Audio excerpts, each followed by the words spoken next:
Hello children, I hope you all are doing good. Let's start today's chapter, Internet. In this chapter, you will learn about Internet, getting connected to the Internet services, Internet terms, and using a web browser. Communication means to share ideas, thoughts, and feelings with another person. It can be face to face or to the person who is sitting at the other corner of the world. Internet has made it possible for people to communicate with each other who are geographically far away. अच्छा देखिए, communication का मतलब क्या होता है कि अपने ideas को, अपने थॉट्स को शेयर करना, अपनी फीलिंग्स को शेयर करना दूसरे पर्सन के साथ.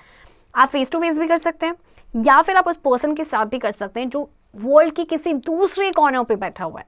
ओके, तो ये किसकी मदद से हो पाता है? इंटरनेट की हेल्प से. इंटरनेट की वजह से ये पॉसिबल हो पाता है कि हम किसी भी पर्सन के साथ कम्युनिकेट कर सकते हैं who is sitting at the other corner of the world. Okay, internet is a very large network of computers. Millions of computers are connected all over the world through the internet. These computers are connected to each other to share information and resources. Internet is also called wide area network, that is WAN. Internet provides many useful services like email, video conferencing, e-shopping, e-banking, e-reservation, chatting, paying bills, booking tickets, e-newspaper, and many more. Internet has become an important part of our lives. Millions of people all around the world are using the advantages of Internet. Internet is not owned by a single person or organization. Various networks are connected to form the Internet. Every network is responsible for its own part. अब देखिए, internet जो है ना, बहुत बड़ा आपका network है computers का. मिलियंस ऑफ कंप्यूटर्स जो होते हैं वो all over the world connected होते हैं इंटरनेट के थ्रू. तो ये जो कंप्यूटर होते हैं एक दूसरे के साथ कनेक्टेड होते हैं इन्फॉर्मेशन को शेयर करने के लिए, रिसोर्सेज को शेयर करने के लिए. तो इसीलिए इंटरनेट को कहा जाता है वाइड एरिया नेटवर्क. बहुत सारे सर्विसेज आपके इंटरनेट आपको प्रोवाइड करता है, जैसे कि आपका ईमेल है, वीडियो कॉन्फ्रेंसिंग है, आप ई शॉपिंग करते हैं, e banking, e reservation, chatting, paying bills, what not. इतनी सारी सर्विसेज आपको इंटरनेट प्रोवाइड करता है. ओके, तो ये बहुत ही इंपॉर्टेंट पार्ट बन चुका है हमारी लाइफ का. बहुत सारे लोग जो होते हैं इंटरनेट का एडवांटेज लेते हैं. ठीक है, इनफैक्ट हम लोग भी तो इंटरनेट का यूज़ करते हैं, बहुत सारे फ़ायदे भी हैं इसके. तो एक सिंगल पर्सन इसको ओन नहीं करता है या एक ऑर्गेनाइजेशन, सिंगल ऑर्गेनाइजेशन इसको ओन नहीं करती है. तो वेरियस जो नेटवर्क्स होते हैं वो कनेक्टेड होते हैं, जैसे कि इंटरनेट बनता है. Okay, getting connected to the internet. To get connected to the internet one should have the following basic requirements. A, computer. You must have a computer whose minimum requirements for network connectivity and other functions should be 4G RAM and 500 GB hard disk space in the computer. Okay. तो internet के connection के लिए आपके पास कुछ basic requirements होनी चाहिए. उसके लिए आपके पास एक कंप्यूटर होना चाहिए जिसकी मिनिमम रिक्वायरमेंट होती है नेटवर्क कनेक्टिविटी की, और दूसरे फंक्शंस के लिए वो होती है 4GB RAM and 500 GB hard disk space computer में जो है. B, modem. A modem stands for modulator, demodulator. It is needed to change digital signals from computer to analog signals which can be transferred over telephone lines and vice versa. इसके अलावा modem की ज़रूरत होती है, यानी कि modulator, demodulator. ये digital signals को कंप्यूटर से एनालॉग सिग्नल्स में आपके कन्वर्ट करता है, जिसको फिर ट्रांसफ़र किया जाता है over telephone line and then vice versa. C, internet service provider, ISP. ISP is a company who provides internet connection to people. It creates an internet account for the user and assigns a username and password. User can log into the internet by typing his username and password to the computer and use the internet services. ISP also charges a fees from the internet user which depends upon the type of connection and usage. Examples: MTNL, BSNL, Connect, VSNL, Airtel, Vodafone, etc. अच्छा देखिए, ISP आपकी company होती है जो internet connection provide करती है लोगों को. ओके, तो ये एक इंटरनेट अकाउंट क्रिएट करते हैं यूज़र के लिए, एक यूज़र नेम और पासवर्ड डिज़ाइन करते हैं. यूज़र क्या करता है, इंटरनेट पे लॉगिन करता है अपना यूज़र नेम पासवर्ड टाइप करके. ओके, अब ISP जो है आपको फ्री में तो इंटरनेट देते ही हैं, तो वो कुछ फीस चार्ज करते हैं. ठीक है, तो वो डिपेंड करता है कि आपका टाइप ऑफ कनेक्शन क्या है, यूसेज क्या है. ठीक है, ये सारे आपके एग्जाम्पल्स जो आपके दे रखे हैं ये सारे ही आपके इंटरनेट सर्विस प्रोवाइडर है. Okay, fact file. A server is a powerful and centralized computer with which all the clients are connected. A client is a user computer which sends a request to server and server handles the request.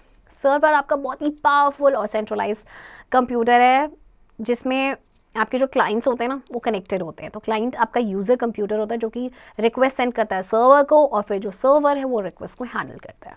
Okay, internet services. 1. Any kind of information can be accessed from the server by sitting on the client computer. 2. Various search engines have been provided to search information on any topic on internet. For example, Google. Internet allows you to communicate with others by sending and receiving text messages, voice messages, or video calls. 4. Email allows you to send mails to any person around the world within few seconds. 5. Video conferencing allows you to attend meetings by sitting at your place. It saves time and money. Okay, देखिए, कोई भी तरह की जो information है जिसे आप server से एक्सेस कर सकते हैं bye sitting on the client computer. Okay, बहुत सारे आपके पास सर्च इंजन्स हैं जो कि कोई भी आपको इन्फॉर्मेशन चाहिए और सर्च कर सकते हैं आप, जैसे कि Google is also a search engine. Okay, internet की हेल्प से आप कम्युनिकेट कर सकते हैं, आप सेंड कर सकते हैं, रिसीव कर सकते हैं टेक्स्ट मैसेजेस, वॉइस मैसेजेस या फिर वीडियो कॉल्स। ओके, इसके अलावा ईमेल से आप क्या करते हैं, मेल सेंड करते हैं किसी दूसरे पर्सन को around the world with in few seconds. Video conferencing आप करते हैं, आप मीटिंग अटेंड कर सकते हैं अपनी जगह पे बैठे हुए, ठीक है, इससे आपका टाइम एंड मनी दोनों सेव होता है। 6. E-learning is an online learning with the help of which you can get academic material from the corresponding websites. 7. E-banking is very common these days, which allows you to use bank services by sitting at your home or office. 8. With the help of e-shopping, you can buy and sell things online. 9. E-reservation allows you to reserve tickets for railway, airplane and bus online. E-learning आपका online learning है जिसकी help से आप academic जो material है वो आप ले सकते हैं, जो भी आपकी कॉरेस्पॉन्डिंग वेबसाइट्स हैं। ओके, ई बैंकिंग से आप क्या होता है कि बैंकिंग सर्विसेज का आप यूज़ कर सकते हैं घर बैठे बैठे, आपको घर से बाहर जाने की यानी बैंक तक जाने की कोई ज़रूरत ही नहीं है। ई शॉपिंग की हेल्प से आप कोई भी चीज़ को बाय कर सकते हैं, सेल कर सकते हैं। आई एम श्योर आप लोगों ने भी आपने देखा होगा आपके घर में भी ऑनलाइन शॉपिंग करते हैं, है ना, आपको मार्केट जाने की ज़रूरत नहीं होती है। ए रिजर्वेशन से आप टिकट्स आप रिजर्व कर सकते हैं, चाहे वो रेलवेज़ की हों, चाहे एयरप्लेन की हो या बस के। एंड आज के टाइम पे ज़्यादातर जो लोग हैं वो इंटरनेट की हेल्प से अपनी टिकट्स को बुक कर लेते हैं online he. Okay, fact file. WW was invented by Sir Tim Berners-Lee in 1989. WWW को इन्वेंट किया गया था 1989 by Sir Tim Berners-Lee. Internet terms: WWW, World Wide Web. WWW or World Wide Web or W3 is a large database of information which can be accessed by the user. The information it contains may include text, pictures, videos, animation, etc. अब देखिए internet की दुनिया में एक term है WWW, जैसे world wide web या W3 भी कहा जाता है, एक लार्ज डेटाबेस है इन्फॉर्मेशन का जिसे यूज़र एक्सेस कर सकता है। इसमें आपके टेक्स्ट, पिक्चर, वीडियो, एनिमेशन, बहुत सारा तरह की चीज़ें होती हैं। Next, web server. A web server is a software program that is installed on server computer. When a client sends request, it uses HTTP, that is Hypertext Transfer Protocol, to transfer the web page to the client. Web server आपका software program है जो कि आपके जो installed होता है server के computer पे। तो जब कभी भी कोई क्लाइंट रिक्वेस्ट सेंड करता है तो ये HTTP का यूज़ करता है, फिर वेब पेज को ट्रांसफ़र करता है क्लाइंट तक। Okay, next, web browser. A web browser is a software that lets you access the pages on the World Wide Web. It can be used to communicate with a web server and get information on www.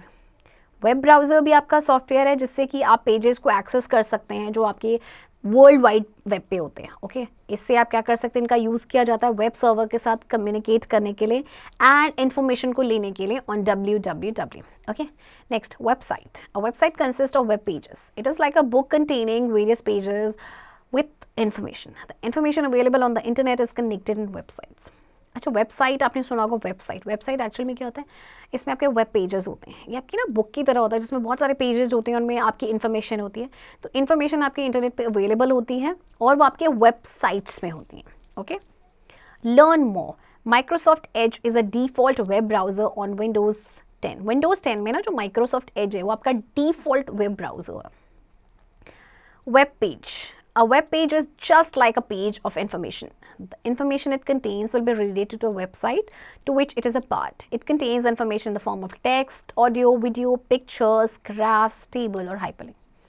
Web page जैसे आपका एक page होता है उसमें information होता है, right? तो ये भी इसी की तरह से। अब information इसमें कौन सी होती है, वेबसाइट से रिलेटेड होती है। ओके जिसका ये पार्ट होता है। तो आपकी इन्फॉर्मेशन आपके टेक्स्ट की फॉर्म में, ऑडियो की फॉर्म में, वीडियो की फॉर्म में, पिक्चर्स की फॉर्म में, हाइपरलिंक की फॉर्म में हो सकता है। Okay home page, when you open a website, the first page it opens is called a home page. It contains a link to other web pages. देखिए जब कभी भी आप ना कोई वेबसाइट खोलते हैं तो जो पहला पेज ओपन होता है वो होम पेज होता है। इसमें आपके पास ना लिंक्स होते हैं दूसरे वेब पेजेस के। Okay web address, a web address is an address of a website. It is also called URL, that is Uniform Resource Locator. Example, www.shopclues.com, www.yahoo.com. Okay web address क्या होता है, किसी भी website का address होता है, इसको URL भी कहा जाता है, यानी कि uniform resource locator. Okay learn more, to open a website you need to type its URL in the address bar of web browser. जब कभी भी आपको कोई वेबसाइट खोलनी है तो आपको ना URL की ज़रूरत पड़ती है टाइप करने के लिए, एड्रेस बार जो होता है ना वेब ब्राउजर के उसमें। Next IP address, each computer और internet is assigned a unique address called IP address, internet protocol address. Example 122.180.72.201। देखिए हर कंप्यूटर जो आपके इंटरनेट पे होते हैं उनको एक ना यूनिक एड्रेस असाइन किया जाता है जिसे कहा जाता है IP एड्रेस, यानी कि इंटरनेट प्रोटोकॉल एड्रेस। ओके अब देखिए कुछ इस तरह से आपकी स्क्रीन जब दिखती है तो देखिए क्या है आपका, this one is a web browser, ये आपका एड्रेस बार होता है, देन आपका ये वेब एड्रेस है। Okay using a web browser, you can open a web page by using any web browser. The default web browser on Windows 10 is Microsoft Edge. Here we will discuss about Microsoft Edge web browser. Okay. आप एक web page को open कर सकते हैं उसके web browser को use करके। Okay तो अभी जैसे मैंने आपको बताया था कि जो डिफ़ॉल्ट वेब ब्राउज़र है माइक्रोसॉफ्ट विंडोज़ 10 में वो है आपका माइक्रोसॉफ्ट एज। ओके तो देखिए opening a browser, 1 to open a web browser, double click on its icon on desktop. 2 a home page of web browser opens in front of you. Okay, अब आपको web browser open करना है, क्या करेंगे, जो इसका आइकन है desktop पे यानी कि माइक्रोसॉफ्ट एज का है ना, इस पे आपने क्या करना है, डबल क्लिक करना है। तो देखिए जो होम पेज है वेब ब्राउजर का अब ओपन हो गया, right. Fact file, Microsoft Edge has replaced Internet Explorer which was a default browser on all devices. देखिए पहले ना इंटरनेट एक्सप्लोरर हुआ करता था, उसको रिप्लेस किया है माइक्रोसॉफ्ट एज ने। ओके तो पहले जो इंटरनेट आपका एक्सप्लोरर था ये आपका डिफ़ॉल्ट ब्राउज़र हुआ करता था सारे डिवाइसेस पे। Fact file, Microsoft Edge was release with Windows 10 on August 2016। Microsoft Edge को रिलीज किया गया था अगस्त 2016 में। ओके ओके तो देखिए इस तरह से कुछ आपका पेज खुलता है, राइट, वेब ब्राउज़र का। तो देखिए दिस इज़, अगर आप यहाँ पे देखते हैं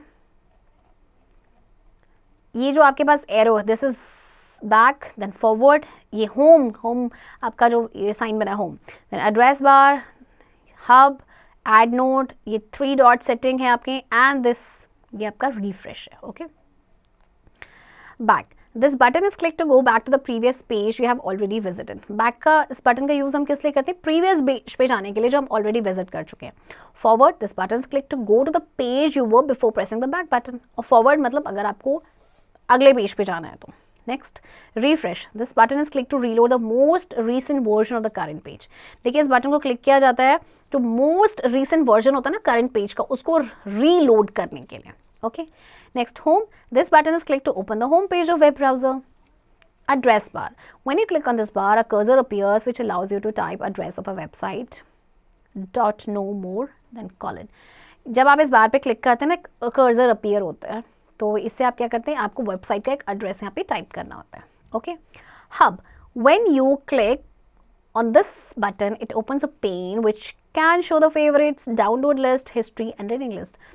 जब आप इस बटन पे क्लिक करते हैं ना हब पे, तो ये एक पेन ओपन करता है जिसमें आपके शो करता है favourites, download history, download list, history या फिर reading list. Okay add notes, this option allows us to add some notes on a web page by using a pen or highlighter and color. You can type by pressing the left mouse button on a page. अब add notes में क्या होता है कि आप कुछ notes जो है वेब पेज पे ऐड कर सकते हैं एक पेन का यूज़ करके या हाईलाइटर या कलर का। ओके एंड आप टाइप कर सकते हैं जो लेफ्ट माउस बटन है ना उसको प्रेस करके पेज पे, right. Summary points. Internet is a worldwide network of computers. A computer network is a group of 2 or more computers that are connected to each other to share information and resources. Modem is used to change digital signals to analog signal and vice versa. World Wide Web is a collection of interconnected pages that contain text, pictures, audios, and movies. A web server is a software program that is installed on a server computer. A website consists of web pages.